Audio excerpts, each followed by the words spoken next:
ये बड़ी खबर आपको बताएं, राहुल गांधी कोरोना की चपेट में आ गए हैं। राहुल को कोरोना के हल्के लक्षण भी हैं। राहुल गांधी ने ट्वीट कर इसकी जानकारी दी। संपर्क में आए लोगों से सावधानी बरतने की भी राहुल गांधी ने अपील की है। तो राहुल गांधी ने ट्वीट किया है और उन्होंने लिखा है कि हल्के लक्षण दिखने के बाद मैंने कोरोना टेस्ट करवाया, मेरी रिपोर्ट पॉजिटिव आई है। हाल में जो भी लोग मेरे संपर्क में आए हों वो सभी कोरोना प्रोटोकॉल फॉलो करें और सुरक्षित रहें। वहीं इसके बाद मुख्यमंत्री अशोक गहलोत ने ट्वीट किया। उन्होंने लिखा कि राहुल गांधी जी के स्वास्थ्य को लेकर चिंतित हूं, उनकी कोरोना रिपोर्ट पॉजिटिव आई है, मैं उनके शीघ्र स्वस्थ होने की प्रार्थना करता हूं, आशा है कि वो जल्द ठीक हो जाएंगे। गोविंद सिंह डोटासरा ने भी ट्वीट किया। उन्होंने लिखा है कि राहुल गांधी जी अपना ध्यान रखें, आपके जल्द स्वस्थ होने की कामना करता हूं।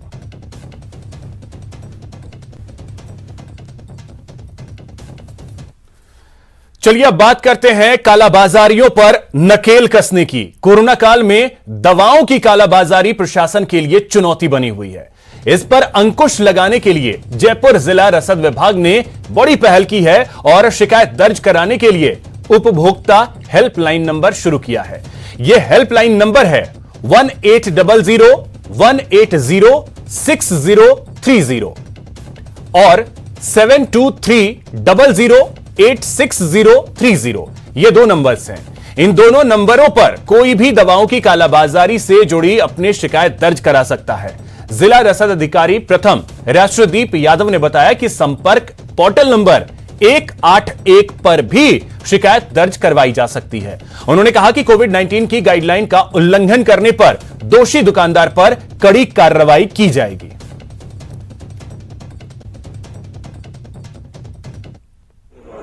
सभी अधिकारियों की बैठक ली गई थी और उसमें मुख्य रूप से कोई बेड फैसिलिटीज के संदर्भ में और ऑक्सीजन सप्लाई मॉनिटर करने के संदर्भ में और लोगों के अधिक राशि का चार्ज नहीं करे उस संदर्भ में ये बैठक आयोजित की गई और उनको इसी संदर्भ में निर्देश दिया।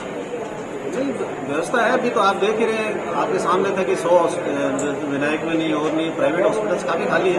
तो उस संदर्भ में उनसे सभी से निवेदन करेंगे कि उनकी तरफ से जो है ना लोग अपने जिससे मुश्किल वक्त में मदद की उम्मीद थी वही सबसे बड़ा सिरदर्द साबित हो रहा है। जी हां, बाड़मेर जिला अस्पताल का ऑक्सीजन जनरेशन प्लांट परीक्षा की घड़ी में हाँफ रहा है। कोरोना काल में हुआ हलकान, ऑक्सीजन प्लांट की उखड़ी सांस। बाड़मेर जिला अस्पताल के प्लांट में उत्पादन ठप, बाहर से भरवाने पड़ रहे ऑक्सीजन सिलेंडर। केमिकल पूरा में हम लोग का खराब कर दिया गया। केमिकल को दोबारा हम लोग रिप्लेस कर रहे हैं। तो समझो ये जो कल तक में प्लांट रेडी हो जाएगा और कल तक जो है हम लोग यहाँ पे प्लांट स्टार्ट करके ऑक्सीजन दोबारा सप्लाई स्टार्ट कर देंगे। देखो हर बार यही कह रहे हैं आज या कल ठीक हो जाएगा। पिछले 3 दिन से हम यही कह रहे हैं और हम लोग के ऊपर पूरा प्रेशर डाल रखा है कि इनको जल्दी से जल्दी ठीक करना है। सुन लिया आपने, कोरोना काल में अस्पताल में भर्ती मरीज फेफड़ों में सांस भरने के लिए छटपटा रहे हैं। परिजन हलकान हैं, लेकिन जिन पर जवाबदेही है वो एक दूसरे पर आरोप लगा रहे हैं। तस्वीरें बाड़मेर जिला अस्पताल की हैं, जहां का ऑक्सीजन जनरेशन प्लांट परीक्षा की घड़ी में हाँफ रहा है। पिछले 5-6 दिनों से उत्पादन पूरी तरह बंद है और मरीजों के लिए ऑक्सीजन के सिलेंडर बाहर से भरवाकर मंगवाने पड़ रहे हैं। ऑक्सीजन प्लांट की रोज 90 सिलेंडर भरने की क्षमता है, जबकि जिला अस्पताल में रोज 100 से 150 सिलेंडर की खपत हो रही है। ऑक्सीजन का आलम आपने देखा, लेकिन मेडिकल कॉलेज के प्रिंसिपल से पूछिए तो स्थितियां गंभीर लेकिन काबू में हैं। तो इसलिए नहीं कि हमारे पास में लगभग 300 सिलेंडर रिजर्व रहते हैं और हर 4-6 घंटे से हम लोग जो पहले जिस तरह का सिस्टम था इस प्लांट में लगने से पहले, तो हमारा फिलिंग स्टेशन है वहाँ भेज के और सिलेंडर बढ़वा के मंगवा रहे हैं। बाड़मेर अस्पताल के ऑक्सीजन प्लांट का ये हाल तब जब कुछ महीनों पहले ही ऑक्सीजन जनरेशन प्लांट शुरू हुआ था और पाइपलाइन से ऑक्सीजन मरीजों के बेड तक पहुंचनी शुरू हुई थी। लेकिन जब प्लांट के इम्तिहान की घड़ी आई और अस्पताल को ऑक्सीजन की ज्यादा जरूरत हुई तो उत्पादन ही ठप पड़ गया। यहाँ पे हम लोगों ने जब हैंडओवर किया था उस टाइम में हम लोगों ने बोला था कि यहाँ पे टेक्निकल पर्सन जो है ना वो ऑपरेटर रहेगा, मिनिमम उसकी क्वालिफिकेशन होनी चाहिए आईटीआई, मैकेनिकल, इलेक्ट्रिकल या इलेक्ट्रॉनिक्स में आईटीआई होना चाहिए यहाँ पे, जिसको कि यहाँ पे फुलफिल नहीं किया गया। समस्या गंभीर होती जा रही है। अस्पताल प्रशासन और ऑक्सीजन प्लांट की कंपनी की रार थमने का नाम नहीं ले रही और ये रार मरीजों की जान पर भारी पड़ रही है। न्यूज़ 18 राजस्थान के लिए बाड़मेर से प्रेमदान देथा की रिपोर्ट। बारां में जन अनुशासन पखवाड़े का कोई असर देखने को नहीं मिला। यहां सड़कों पर हर रोज की तरह भीड़ लगी रही। शहर के मुख्य चौराहों और सड़कों पर तो जाम जैसी स्थिति बनी रही। लोग बेवजह घरों से बाहर निकलते मिले। हालांकि पुलिस ने बिना अनुमति के खोली गई कई दुकानों को बंद करवाया और लापरवाह लोगों को चेतावनी दी।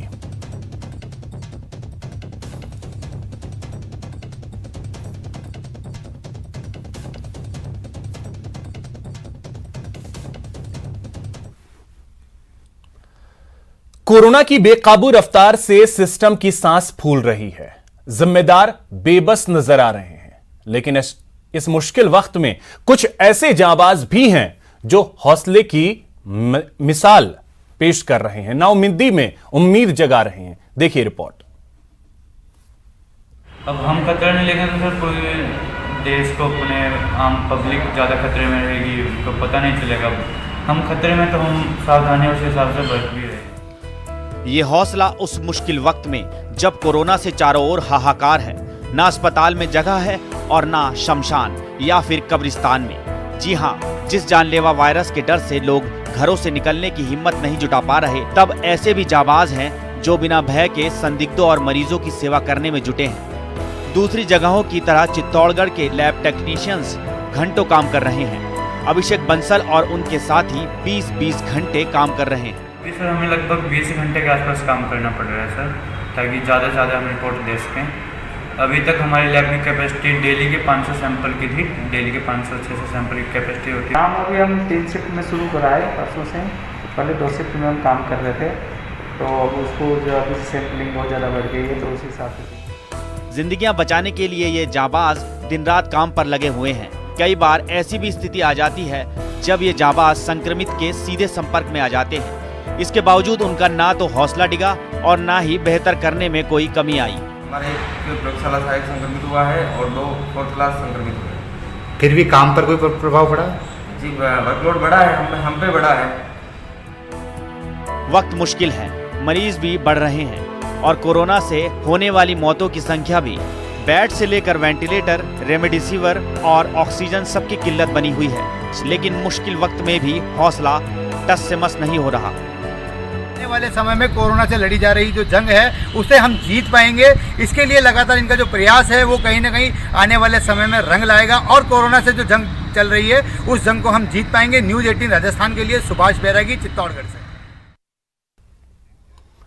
श्रीगंगानगर की घड़साना की नई धान मंडी में मजदूरों को शराब की अवैध बिक्री का एक वीडियो सोशल मीडिया पर वायरल हो रहा है। वीडियो में धान मंडी के मजदूर एक एक कर शराब विक्रेता से शराब खरीदते नजर आ रहे हैं। धान मंडी परिसर में अवैध रूप से शराब बेची जा रही है, बिना किसी डर और बिना किसी भय के। और लगातार मजदूरों से मिले नोटों को शख्स यहां गिनता हुआ दिख रहा है। सोशल मीडिया पर यह वीडियो वायरल हो रहा है। यह वीडियो श्रीगंगानगर जिले के घड़साना की नई धान मंडी का बताया जा रहा है। हालांकि न्यूज़ 18 इस वीडियो की पुष्टि नहीं करता है।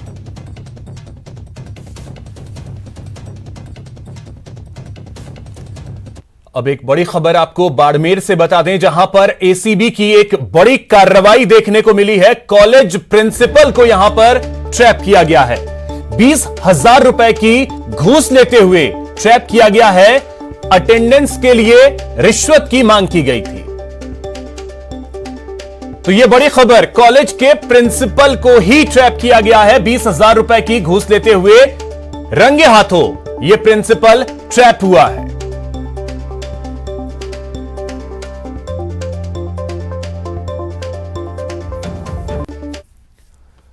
झुंझुनू जिले के खेतड़ी में चलिए वो खबर आपको बताएं, उससे पहले एक बड़ी खबर आपको बता दें।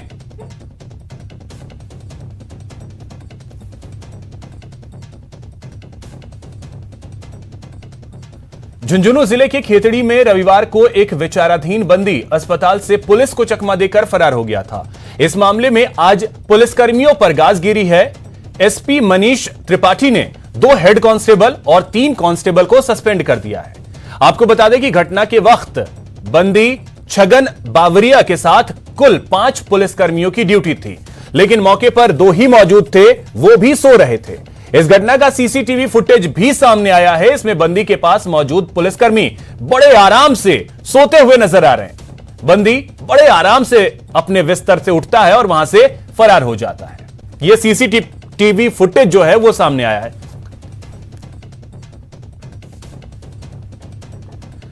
अब एक बड़ी खबर इस वक्त की आपको बता दें, बड़ा प्रशासनिक फेरबदल किया गया है। 8 आईएएस के तबादले किए गए हैं। कार्मिक विभाग ने इसको लेकर के आदेश जारी कर दिए हैं।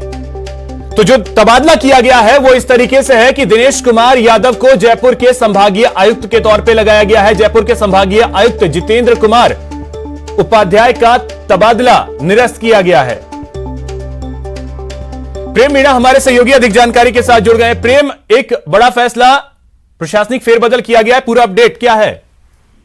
देखिए, मैं आपको बताना चाहूंगा, हाल ही में जो राज्य सरकार ने 67 आईएएस अफसरों के तबादले किए थे, उनमें से कुछ आईएएस अफसर ऐसे थे जिन्हें सरकार ने जहां लगाया था उससे वो संतुष्ट नजर नहीं आ रहे थे।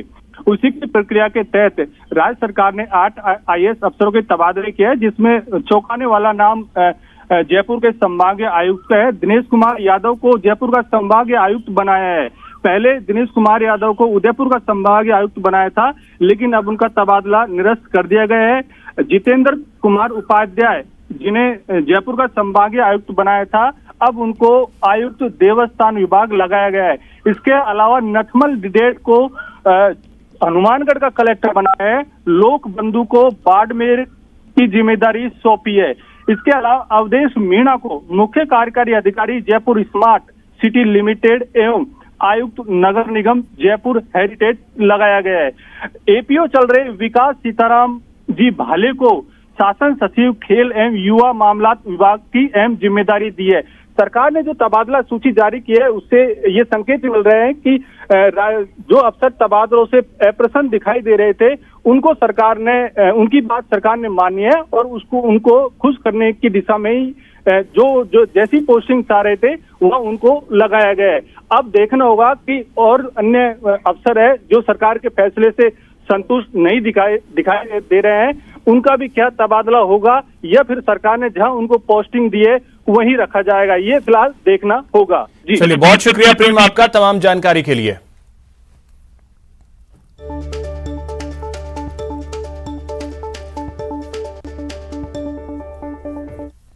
कोविड-19 महामारी ने परस्पर निर्भरता की भावना को सुदृढ़ किया है, जिससे कि पूरा देश इस विपत्ति का एकजुट होकर मुकाबला कर सके। वैक्सीनेशन के ऐलान के बाद जरूरत होगी कि हम सभी अपना सर्वश्रेष्ठ योगदान दें, जिससे हम एक साथ वायरस को हराने की तरफ कदम बढ़ा सकें और नेटवर्क 18 इस मुहिम में हर कदम पर आपके साथ होगा। जब तक सभी सुरक्षित नहीं होते तब तक कोई सुरक्षित नहीं होगा। इसी सोच के आधार पर हमारे कैंपेन संजीवनी का लक्ष्य यह सुनिश्चित करना है कि वैक्सीन पाना सभी भारतीयों का अधिकार है।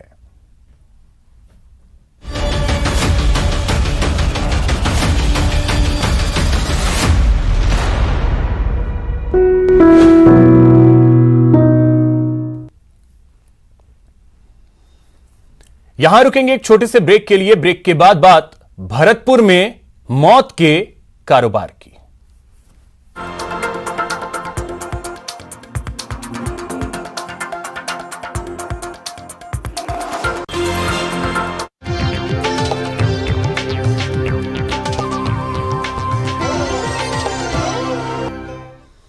ब्रेक के बाद आपका स्वागत है। जोधपुर शहर में खुद पुलिस कोरोना गाइडलाइंस की धज्जियां उड़ा रही है। मामला शहर की कुड़ी भक्तासनी इलाके का है, जहां पुलिसकर्मियों ने कर्फ्यू के दौरान जबरन रेस्टोरेंट खुलवाकर खाना बनवाया और कर्मचारियों को धमकाया भी। यह पूरा मामला सीसीटीवी में कैद हो गया। जिसमें पुलिसकर्मी रेस्टोरेंट कर्मी को धमकाते नजर आ रहे हैं। वहीं रेस्टोरेंट संचालक ने 6 पुलिसकर्मियों के खिलाफ शिकायत दर्ज करवाई है।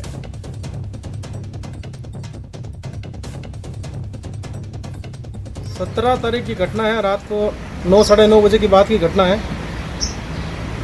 पुलिस कर्मी आए थे कुड़ी थाने से, उन्होंने सिविल में थे, स्टाफ को बताया गया भी हम पुलिस वाले हैं, गेट खोलो। और उस दौरान कभी आज लॉकडाउन है, हमको पता लगा लॉकडाउन है, तो हमने क्लोज कर दिया था और मैं मेरे घर चला गया था। नेपाली और बाहर के लोग स्टाफ हैं जो यहाँ पे रहते हैं वो, और उनसे डाटी दे के गेट खुलवाया, फिर खाना वाना खाया और फिर स्टाफ से 850 का जो पेमेंट का जो बिल हुआ उसको लेके विनोद मीणा ने मारपीट करी लड़के के साथ में। झुंझुनू पुलिस ने घेराबंदी कर हरियाणा के बदमाशों को गिरफ्तार किया है। पुलिस ने आरोपियों से 4 वाहन भी जब्त किए हैं। खेतड़ी डीएसपी विजय कुमार ने बताया कि हरियाणा के 11 लोगों को गिरफ्तार किया गया है। ये बदमाश जसरापुर गांव में मंदिर माफी के 10 बीघा जमीन पर कब्जा करने के इरादे से आए थे। पुलिस को शक है कि ये किसी वारदात को अंजाम देने की फिराक में भी थे। एसएचओ खेतड़ी को सूचना मिली कि हरियाणा की तरफ से कुछ बदमाश लोग 6 गाड़ियों में भर के और कोई वारदात करने के लिए खेतड़ी में आए हैं। इस सूचना पर कंट्रोल रूम को अवगत कराया, उच्च अधिकारियों को इसके बारे में बताया गया और उनके निर्देशन अनुसार सभी जगह नाकाबंदी की गई। नाकाबंदी के दौरान 11 व्यक्तियों को गिरफ्तार किया गया, उनसे 4 गाड़ी बरामद की गई। टोंक में शहीद जवान हनुमान देवंदा का आज सैन्य सम्मान के साथ अंतिम संस्कार किया गया। हनुमान देवंदा जम्मू कश्मीर में शनिवार रात आतंकियों से लोहा लेते हुए शहीद हो गए थे। उनके पार्थिव देह को आज उनके पैतृक गांव लाया गया। जैसे ही 12 राष्ट्रीय राइफल्स के जवान की तिरंगे में लिपटी पार्थिव देह पैतृक गांव खेडुलिया पहुंची, वहां कोहराम मच गया। हनुमान देवंदा को टोंक सैनिक कल्याण अधिकारी कर्नल उमराव सिंह राठौड़, सांसद सुखबीर सिंह जौनापुरिया, कांग्रेस नेता हंसराज गाता समेत कई नेताओं ने श्रद्धांजलि दी। इसके बाद उनकी अंतिम यात्रा निकाली गई और उनका अंतिम संस्कार किया गया। आपको बता दें कि शहीद जवान हनुमान देवंदा की शादी 14 मई को होने वाली थी। हनुमान देवेंदा जो कि 12 आरआर राष्ट्रीय राइफल्स का जवान था, आकस्मिक मौत हो गई उनकी और बड़े दुख का समय है। मेरी जिला सैनिक कल्याण ऑफिस टोंक और जितने भी हमारे अधिकारी गण आए हैं, उन सब की तरफ हम श्रद्धांजलि अर्पित करते हैं। हमारे क्षेत्र में हमेशा बहुत बड़ी भागीदारी रही है देश के समय में, तो जिस हिसाब से अभी ये हुआ है नुकसान, हनुमान जी को मैं समझता हूँ परिवार को हिम्मत और हौसला अभी मिला। मैं सबने जो भी परिवार के साथ आए हैं उन सब की एक ताकत और वो ये है कहती है कि हम सब हनुमान हैं। अगर आप ये समझते हैं कि सिर्फ कोरोना पेशेंट्स को ही सांस लेने में तकलीफ होती है और उन्हें ही ऑक्सीजन की जरूरत पड़ती है, तो भरतपुर के बयाना से आई ये रिपोर्ट आपके लिए। भारी पड़ रही पत्थर उद्योग की मार, कचरा से सांसें हो रही लाचार, जनता परेशान, जिम्मेदार बेखबर, लोगों पर पत्थर का प्रहार, भरतपुर में मौत का कारोबार।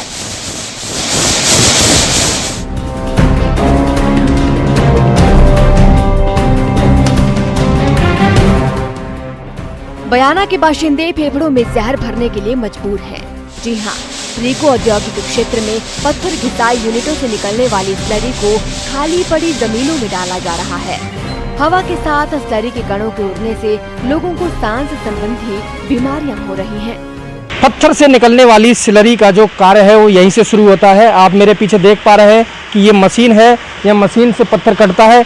पत्थर कटने के दौरान ये पानी होता है, जैसे स्लरी कही जाती है। स्लरी इन टैंकरों में आती है, टैंकरों के माध्यम यहाँ आती है। आने के बाद ये जब टैंक फुल हो जाता है, उसके बाद यहाँ से टैंकरों में भर के और इस स्लरी को रोड पर फेंका जाता है। आबादी में फेंकने के दौरान ये जो स्लरी है वो सूख करके लोगों की सांसों में जहर घोलने का कार्य करती है। पत्थर से निकलने वाली स्लरी जहां राह चलते लोगों के लिए मुसीबत साबित हो रही है, तो वहीं उपजाऊ जमीनों को बंजर कर रही है।